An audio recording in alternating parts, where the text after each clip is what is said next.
जब जब धरती पर पाप बढ़ता है, धर्म की हानि होती है, तब तब मैं आता हूं। ये तो आप सब जानते हैं, किंतु क्या कभी आपने ये सोचा है क्यों मैं इस धरा का जीव बन के ही अवतरित हुआ? क्यों मैं मनुष्य के रूप में ही आपके बीच रहता हूं? आज बताता हूं। संसार में पाप और पुण्य संतुलन में चलते हैं, किंतु जब पाप सीमा से आगे बढ़ जाता है, मुझे यहां आना ही होता है। कारण ये है कि आप मुझे भुला देते हैं। चौंकिए मत, मैं आप में ही बसता हूं। बस आप स्वयं के भीतर बसे परमात्मा को भूलने लगते हैं, इसलिए मुझे आना पड़ता है। आपको ये बताने की सारी शक्ति आप में ही समाहित है, पर आप क्या करते हैं? मेरा सम्मान करते हैं, मुझे पूजते हैं, मुझसे शक्ति मांगने लगते हैं, भांति भांति की इच्छाएं मेरे सामने रखते हैं। मुझे आपकी श्रद्धा से कोई आपत्ति नहीं है, मुझे आपत्ति है उस भाव से जो आपको दुर्बल बनाता है। परमात्मा में श्रद्धा रखिए, किंतु स्वयं की आत्मा पर भी विश्वास रखिए, क्योंकि इस संसार में ऐसा कुछ भी नहीं है जो आप नहीं कर सकते। हर नर में नारायण बसते हैं, हर नारी में लक्ष्मी। तो पहचानिए अपने भीतर के नारायण को और बदल दीजिए समय के इस चक्र को। मुझे प्रसन्नता होगी मेरे अवतार लेने का वास्तविक प्रयोजन आपको समझ आया तो शंका त्याग कर शंकर बन जाइए, अन्यथा कंकड़ के समान रहना होगा। एक बार सच्चे दिल से बोलिए राधे राधे। श्री कृष्ण कहते हैं, कभी आपने सोचा है इस संसार में हम सबसे अधिक किससे जुड़े हैं? अब कोई कहेगा माता पिता, कोई कहेगा मित्र, कोई कहेगा पत्नी, तो कोई कहेगा संतान। नहीं, यदि इस संसार में हम किसी से जुड़े हैं तो वो है समय। समय ही हमारा भूत है, समय ही हमारा वर्तमान है और समय ही हमारा भविष्य है। और हम क्या करते हैं? सबसे अधिक जुड़े समय को, सबसे बहुमूल्य संपत्ति को हम नष्ट कर देते हैं। कोई भविष्य के ऊंचे सपनों को बुनता है, कोई बीते कल को कोसता है, किंतु तनिक सोचिए, बीता कल आपके सोच विचार करने से बदलने नहीं वाला, और भविष्य के विषय में सोच विचार करके यदि आप अपना वर्तमान नष्ट कर देते तो आपका भविष्य भी बीते कल की ही भांति होगा। इसलिए आज के विषय में सोचिए, उसे उत्तम बनाइए। आपका भूतकाल और आपका भविष्य अपने आप उत्तम हो जाएगा। श्री कृष्ण कहते हैं, मनुष्य का स्वभाव है कमाना, संग्रह करना, फिर चाहे वो धन हो, नाते हो, संबंध हो या प्रसन्नता। परंतु क्या आपने कभी सोचा है नियति ने ये संग्रह करने की प्रकृति मनुष्य में क्यों डाली? एक बीज से पौधा पनपता है, उसके भोजन से फल संग्रहित होता है। क्यों? इसलिए ताकि वृक्ष उसे स्वयं खा सके? नहीं, बल्कि इसलिए ताकि वो भूखे जीवों में बांट सके। अब आप पूछेंगे इसमें वृक्ष का क्या लाभ? लाभ है, क्योंकि जो बांटता है वो मिटता नहीं। जो फल ये जीव खाते हैं वो उसके बीजों को वातावरण में बिखेर देते हैं, जिससे जन्म लेते हैं नए वृक्ष। उसकी जाति, उसका गुण, उसकी मिठास समर हो जाती है। इसलिए याद रखिए, अमीर होने के लिए एक एक क्षण संग्रह करना पड़ता है, किंतु अमीर बनने के लिए एक एक कण बांटना पड़ता है। श्री कृष्ण कहते हैं, संसार में सबसे बड़ी शक्ति क्या है? अब आप में से कुछ कहेंगे शस्त्र की, कोई कहेगा बुद्धि की, तो कोई कहेगा बल, किंतु ये सब अधूरे हैं। संसार में सबसे बड़ी शक्ति है मित्रता। यदि सच्ची मित्रता प्राप्त हो जाए तो वही सबसे बड़ा धन है। जब आप कठिनाइयों में होंगे तो मित्रता शस्त्र बनकर सहायता करेगी। मार्ग भटक जाओगे तो मित्रता शास्त्र बनकर आपका राह दिखाएगी। षड्यंत्र में फंस जाओगे तो बुद्धि बनकर बाहर निकालेगी।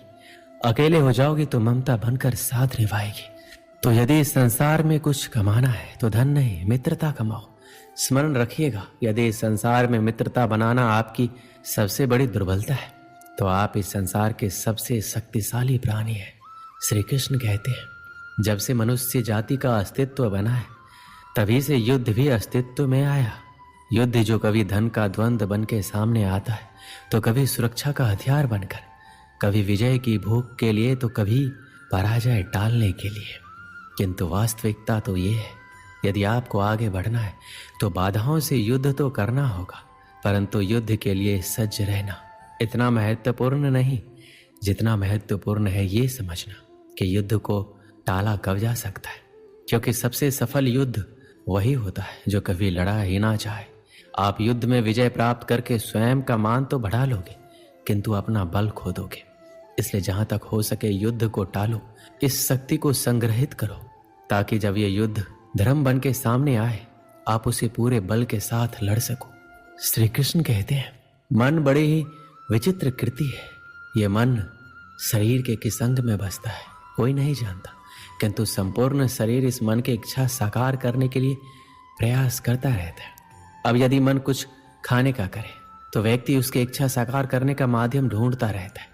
अब यदि मन किसी को शत्रु समझ ले तो व्यक्ति उसे नष्ट करने का हर संभव प्रयास करता है। अब यदि मन किसी से प्रेम करे तो उसकी प्रसन्नता के लिए हर सीमा लांघने के लिए सज्ज रहता है। परंतु जीवन सुखद हो इसके लिए यह आवश्यक है कि मन खाली रहे, जैसे एक बांसुरी की भांति। भीतर कुछ भी नहीं, ना राग है ना द्वेष, तब भी तार छेड़ने पर स्वर निकलता है। इसी प्रकार मन को भी भावनाओं से मुक्त रखना आवश्यक है। स्मरण रखिए, मन में कुछ भर कर जियोगे तो मन भर के जी नहीं पाओगे। श्री कृष्ण कहते हैं, एक पिता के लिए उसकी संतान गर्व है, उसका अहंकार है, और संतान के लिए उसका पिता, उसका आदर्श, उसकी प्रेरणा। बिना कहे पिता संतान की हर इच्छा समझ जाता है और उसे पूरा करने की चेष्टा करता है। दूसरी ओर संतान सदैव प्रयास करता है कि अपने माता पिता को गर्वित करता है, किंतु ये बंधन है एक स्थान पे आके टूट जाता है, तब जब संतान स्वयं की इच्छा से अपना जीवन साथी चुनना चाहे। क्यों? कारण है संवाद की कमी। जब बात आती है संतान के विवाह की तो माता पिता सोचते हैं इसमें संतान से पूछना क्या, हम उसके लिए कुछ अनुचित तो चाहेंगे नहीं, और संतान का यह मानना होता है कि उसका भविष्य चुनना उसका अधिकार है। दोनों आपस में दुखी रहते हैं, किंतु बात कोई नहीं करता। होना यह चाहिए कि माता पिता को स्नेह के साथ संतान की इच्छा समझ लेनी चाहिए और संतान को उसी विश्वास के साथ माता पिता को विश्वास में ले लेना चाहिए। एक बार संवाद करके देखिए, वर्तमान और भविष्य दोनों ठीक हो जाएंगे। श्री कृष्ण कहते हैं, हम में ऐसा कोई नहीं होगा जिसने वृक्षों को नहीं देखा होगा, वृक्षों पर पक्षियों को ना देखा होगा, इनके घोंसलों को ना देखा होगा, इन पक्षियों को अपने छोटे छोटे बच्चों को भोजन कराते ना देखा होगा। ये संसार का सबसे ममत्व वाला दृश्य होता है। चिड़ियां दूर से अपनी चोंच में दाना भरकर लाती है, असक्षम संतान की चोंच में डालती है, स्वयं भूखी रहती है, निस्वार्थ निश्चलता, और संतान के पंख निकलते हैं तो उसे उड़ना सिखाती है और उसके पश्चात उसे स्वतंत्र कर देती है अपना जीवन जीने के लिए। इस आकाश में उड़ान भरने के लिए हम मनुष्य क्या करते हैं? जिस संतान को हम पंछी की भांति पालते हैं, उसके पंख निकलती है, हम उसे बांध देते हैं, ये सोच के कि कहीं वो दूर उड़कर ना चला जाए। ऐसा नहीं है। इस स्थिति में माता पिता को संतान से प्रेम नहीं है, अवश्य है, किंतु इसमें प्रेम पर मोह भारी पड़ जाता है, जो स्वयं अपने और संतान के बीच में बाधा बन जाता है। हम ये भूल जाते हैं कि हम केवल जन्मदाता है, भाग्य विधाता नहीं। और जब प्रेम मोह में आ जाए तो वो प्रेम नहीं, स्वार्थ बन जाता है। इसलिए प्रेम को पास रखिए और मोह को दूर, क्योंकि जिससे प्रेम करते हैं उसका विकास नहीं रोका करते। बरसात के दिन आने वाले थे। चिड़िया का एक जोड़ा घोंसला बनाने के लिए पेड़ तलाश कर रहा था। उड़ते उड़ते वह जोड़ा एक नदी के किनारे पहुंचा। वहां कई पेड़ लगे हुए थे, उन्हें वह जगह अपने लिए उपयुक्त लगी। एक पेड़ के पास जाकर वो विनती करने लगे, बरसात के पहले हमें अपना घोंसला बनाना है, कृपया करके हमारी मदद करें, अपनी एक टहनी पर हमें घोंसला बनाने की अनुमति दे दें।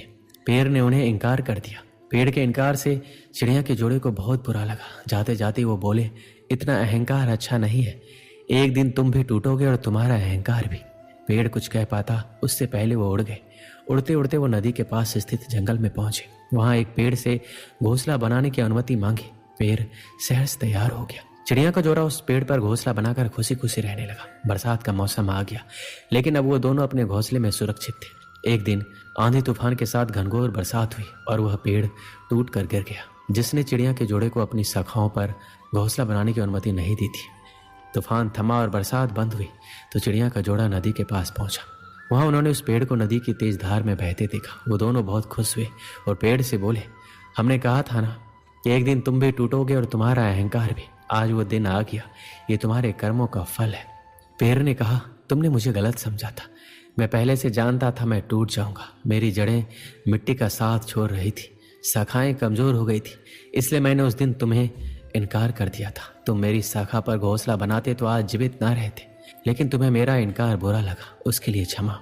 पेड़ की बात सुनकर चिड़िया के जोड़े को अपनी सोच पर बहुत दुख हुआ। इस कहानी से हमें क्या सीख मिलती है? कई बार जीवन में हमें इनकार का सामना करना पड़ता है। जाहिर है इनकार सुनना किसी को पसंद नहीं। इनकार से हमारी भावनाएं आहत हो जाती और उस समय हम सिर्फ अपनी भावनाओं के बारे में सोचते हैं। हम खुले मन से ये विचार नहीं करते कि इनकार करने वाले की कोई मजबूरी रही होगी या उसने हमारे भले के लिए इनकार किया होगा। हम उसे भला बुरा कहते हैं, दूसरों के सामने उसकी बुराई करते हैं। क्या एक ना भी हम सकारात्मक तरीके से नहीं ले सकते? अब से जब भी कोई ना कहे तो उसे दिल से ना लगाए, उसका बुरा ना माने। हो सकता है किसी की एक ना आपको बड़ी मुसीबत से बचा रही हो। दोस्तों, इस वीडियो में बस इतना ही।